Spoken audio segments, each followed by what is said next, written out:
我曾被毛利兰惊艳整个童年，也曾被新一的颜色惊得哑口无言。为什么无论新一还是柯南都能准确无误的看到那抹白色？他真的是故意的吗？我想是的。新一这小子全身心的关注点全都在小兰的身上，一会儿找不到他就像得了焦虑症，再加上小兰就算穿裙子也不影响他空手道的发挥，踢人一踢一个不吱声。盘点小兰穿裙子踢人名场面，他打起罪犯来是新一见了都要报警的程度。一，小兰被罪犯挟持，毛利大叔和柯南超级担心。笨蛋！不要啊！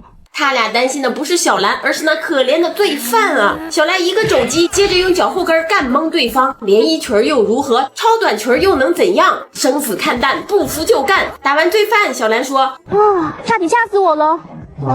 这吓死我了！姐妹儿，这话你应该让躺在地上的那位来说吧。二，佐藤警官失手，让罪犯给跑了。此时小兰正好过来，佐藤警官大喊：小兰，拦住他！小兰不懂，但选择照做，穿着最美的花边裙子，踢着最狠的二踢脚。罪犯心里想，遇到你我算是倒了8辈子血霉了。三，罪犯被拆穿后恼羞成怒，想要逃跑，小兰上去就是一个飞踹。老妹儿，你穿着这尖边黑色超短裙，这样踢人真的好吗？旁边的俩剑术高手都给吓成表情包了，这个姐这么厉害，以后还是少惹为妙啊。旁边的柯南更是吓完了，媳妇儿这么厉害，以后不会家暴我吧？四，犯人掀桌想跑，还从兜里掏出把小刀，瞅准柔弱小女生方向跑，结果这家伙挑了个最硬的铁板。小兰这件小裙子还挺好看，好有个性，好想拥有。犯人一看这个打不过，换一个，何燕一杵子就把对方干翻。这犯人到监狱里复盘的时候，估计都能给气哭。五，小兰发现有人监视自己家，穿着超短裙从2楼一跃而下，冲到车子附近，转身一个双腿侧踢，车玻璃都给你干碎了，让你搁这狗狗碎碎，先抓回家再说。包臀裙都限制不了这姐妹的发挥，你就说她武力值得有多高吧。六，小兰和原子遇到公车色狼，原子这个来气呀，让小兰拿下对方。小兰的外号是什么？互龟狂魔啊！踢腿动作还没开始就被对方抬脚制止，两人打斗之下，小兰后空翻躲开攻击。该说不说，这小裙打起架来真飘逸呀，想要。说实话，小时候我们震惊的是新一的那具白色，那么帅气的大侦探，关注点怎么在这儿啊？长大后再看才发现，更惊艳的是小兰穿着裙子却从来不需要别人保护。新一能准确看到那抹白色，是因为他一直在默默守护着她，眼里心里全是她。或许这就是纯爱战神的力量。话说回来，小兰的裙子全都好漂亮啊！当年惊艳我的或许不只是小兰，还有她的穿搭吧。你曾被小兰的哪套衣服惊艳到了呢？